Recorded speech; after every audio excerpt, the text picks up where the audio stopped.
శక్తి ఉంది, ప్రార్థన మారుస్తుంది దేన్నైనా. కానీ ఇక్కడ వచ్చిన సమస్య, దీంట్లో ఏదో కల్మషం ఉంది, ఆ కల్మషం వచ్చి నన్ను ఏదో చేస్తుంది అనే భావన ఉండడం బట్టి ప్రార్థనలు చేసి దాన్ని శుభ్రపరుస్తున్నాం అన్న ఆలోచన చెప్తున్నట్లుగా నాకు అనిపిస్తుంది ప్రశ్నలో.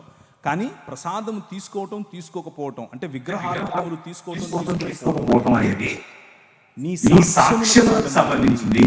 ఏ భావజాలాన్ని నువ్వు అనుసరిస్తున్నావో చెప్పడానికి సంబంధించింది.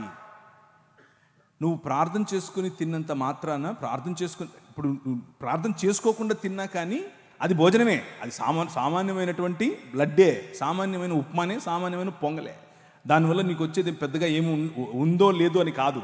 మెయిన్ పాయింట్ ఏంటంటే, అర్పించినటువంటిది ఒక భావజాలానికి, ఆ విగ్రహము వెనుకున్నటువంటి ఒక ఆలోచన శక్తి, ఆ విగ్రహం వెనుకున్నటువంటి పడద్రోయబడినటువంటి దేవదూతల సమూహములలో ఒకరికి ఆ విగ్రహం అర్పితం. నువ్వు దాన్ని ఆవాహయామి అంటున్నావు. అలాంటివి చెయ్యొద్దు. ప్రార్థన చేసుకుని ఆవాహయామి ఏంటి? ప్రసాదం తినడం అంటే ఆవాహయామి అని చెప్పటమే. ప్రార్థన చేసుకుని పిలవాలా? పిలిచేవాళ్ళను ప్రార్థన చేసుకుని సరే నేను ఏకీపిస్తున్నాను ప్రార్థన చేసుకుని ఏకీపించాలా? అవసరం లేదు. ఇంత కష్టం ఎందుకు? వాక్యం చెప్తోంది.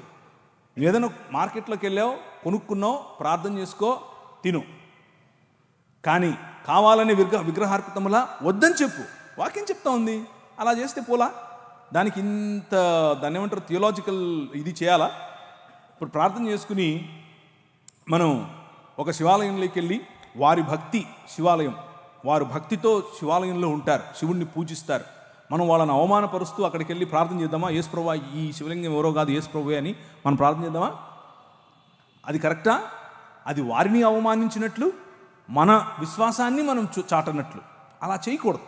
వీలైనంత వరకు నిక్కచ్చిగా ప్రార్థన చేసుకుని భోజనాన్నైనా దేన్నైనా మనం ప్రభు కోసం చేయాలి.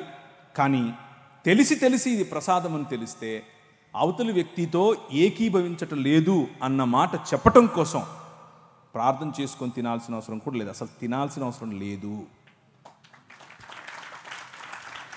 అంటే మాకు అర్థమైంది మీరు చెప్పిన